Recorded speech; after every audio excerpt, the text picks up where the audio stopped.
नमस्कार। आज हम कक्षा 7 के अभ्यास 4A के 5वें प्रश्न को देखेंगे। इसके पहले वाले प्रश्न पिछले वीडियो में हम देख चुके हैं। देखते हैं। 4 सेंटीमीटर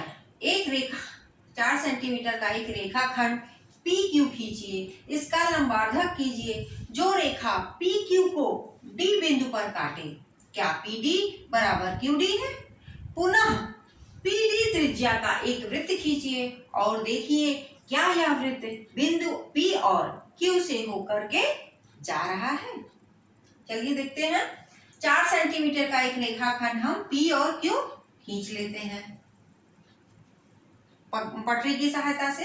P और Q मान लेते हैं ये 4 सेंटीमीटर का एक रेखाखंड है। इसका लंबार्धक करना है, यानी कि समद्विभाजक। हम क्या करेंगे? P को केंद्र मानकर आधे से अधिक दूरी लेकर के एक त्रिज्या ऊपर, एक चाप ऊपर की तरफ और एक नीचे की तरफ, उसी तरह Q बिंदु से एक ऊपर की तरफ और एक नीचे की तरफ काटेंगे और इन दोनों को क्या करेंगे? हम मिला देंगे। जो PQ को D बिंदु पर काटे, यानी कि ये जो बिंदु है हमारा क्या होगा? D। अब क्या PD और QD बराबर है? हाँ, बराबर होगा, क्योंकि हमने क्या किया है? इस पे लंबार्धक, यानी कि लंबार्धक, यानी दो हमने क्या किया? समद्विभाजक रेखा या लंबार्धक किया है, तो ये दोनों क्या होंगे? हमारे बराबर होंगे। फिर क्या कह रहा है? पुनः PD, यानी कि PD त्रिज्या का एक वृत्त खींचिए। क्या यह वृत्त? PD त्रिज्या का एक वृत्त खींचिए। क्या यह वृत्त P और Q से होके गुजरता है? अगर हम PD त्रिज्या का एक वृत्त खींचते हैं, इसको यहाँ को D को केंद्र मानकर PD त्रिज्या का, तो ये क्या होगा? यहाँ से अगर हम कोई वृत्त खींचते हैं, अगर इसी त्रिज्या का खींचेंगे तो यहीं से ये होकर के यहाँ से और Q से गुजर करके ही आएगा, ये हमारा हो जाएगा। चलिए हम इसकी रचना करते हैं। सर्वप्रथम ज्ञात है क्या? 4 सेंटीमीटर का एक रेखाखंड, 4 सेंटीमीटर का रेखाखंड PQ रचना करनी है।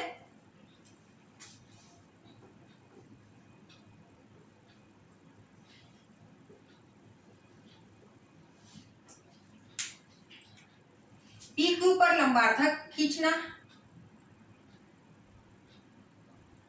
PQ,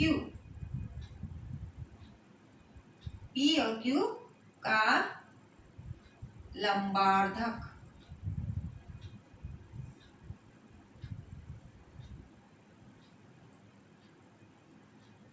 करना है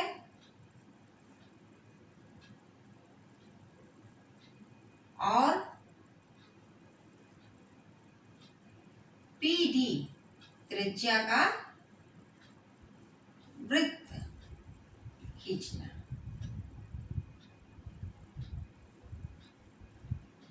रचना।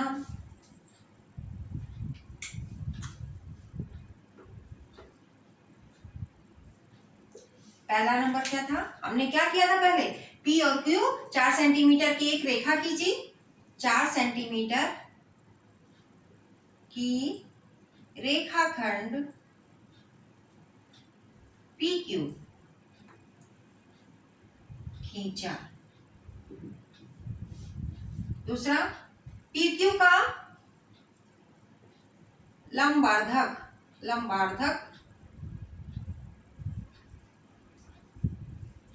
किया, जो D बिंदु पर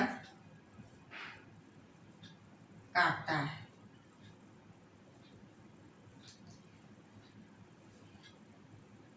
PD बराबर QD।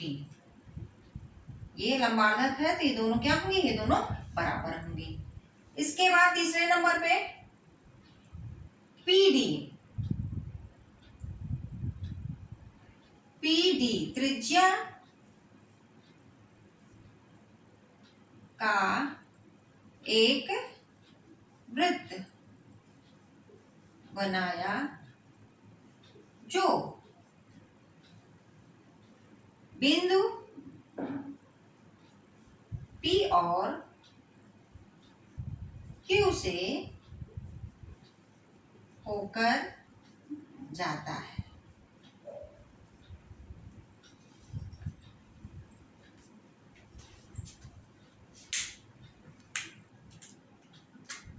छठवां प्रश्न, 6.4 सेंटीमीटर लंबाई का एक रेखाखंड AB खींचकर उसका सममित अक्ष खींचिए। अब देखिए यहाँ पे एक आया है शब्द सममित अक्ष। सममित अक्ष ये क्या है? समद्विभाजक रेखा या लंबार्धक रेखा या सममित अक्ष, ये तीनों एक ही चीज है। ये क्या है? जो एक रेखा को दो बराबर भागों में बांटे वही समद्विभाजक रेखा है, लंबार्धक रेखा है और सममित अक्ष भी है। चलिए इसको हम बनाते हैं। सबसे पहले 6.4 सेंटीमीटर लंबाई का हम क्या करेंगे? एक रेखाखंड AB खींच लेंगे। AB ये क्या है? 6.4 सेंटीमीटर। अब हमें पता है, हम लोगों ने किया है, किसी भी रेखा को दो बराबर भागों में बांटा है, उसी तरह इसको भी एक को केंद्र मानकर आधे से अधिक दूरी लेकर के एक चाप ऊपर की तरफ और एक चाप नीचे की तरफ, और उसी दूरी से एक चाप ऊपर की तरफ और एक चाप नीचे की तरफ B को केंद्र मान करके खींच लेंगे और इसको अपने पटरी की सहायता से एक दूसरे से मिला देंगे और ये हमारी बिंदु ऊपर क्या करती है? वो काटती है। तो ये हमारी क्या होगी? सममित। ये रेखा क्या होगी? ये हमारी रेखा M और N, ये रेखा क्या होगी? सममित अक्ष रेखा होगी। अब इसको हम लिखना है। इसको ज्ञात है, क्या ज्ञात है? 6.4 सेंटीमीटर लंबाई का एक रेखाखंड, 6.4 सेंटीमीटर लंबाई का रेखाखंड AB रेखाखंड है। याद हो गया? अब क्या है? रचना करनी है।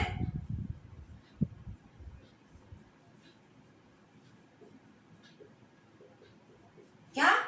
एक सममित अक्ष यानी कि AB का, इस रेखा का AB का सममित अक्ष खींचना है।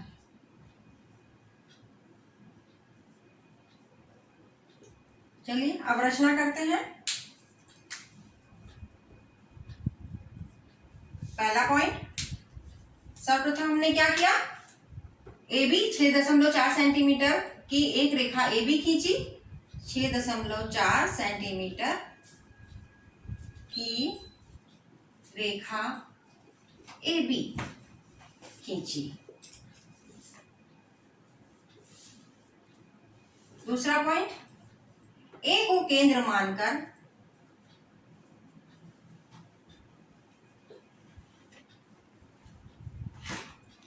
आधे से अधिक दूरी लेकर के एक चाप, केंद्र मानकर आधे से अधिक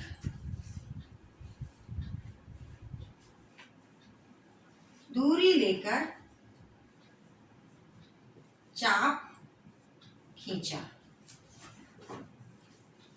उतनी ही दूरी से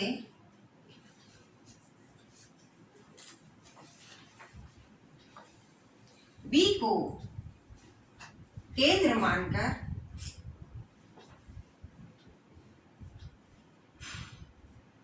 चाप खींचा, जो एक दूसरे को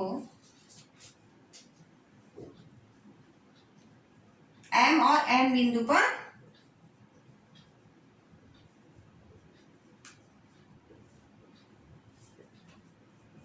काटते हैं। पटरी की सहायता से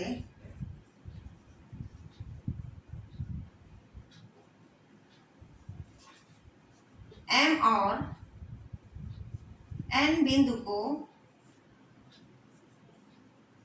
मिलाकर रेखा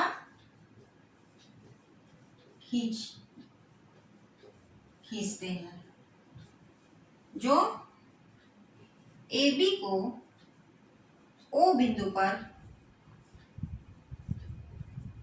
काटती है।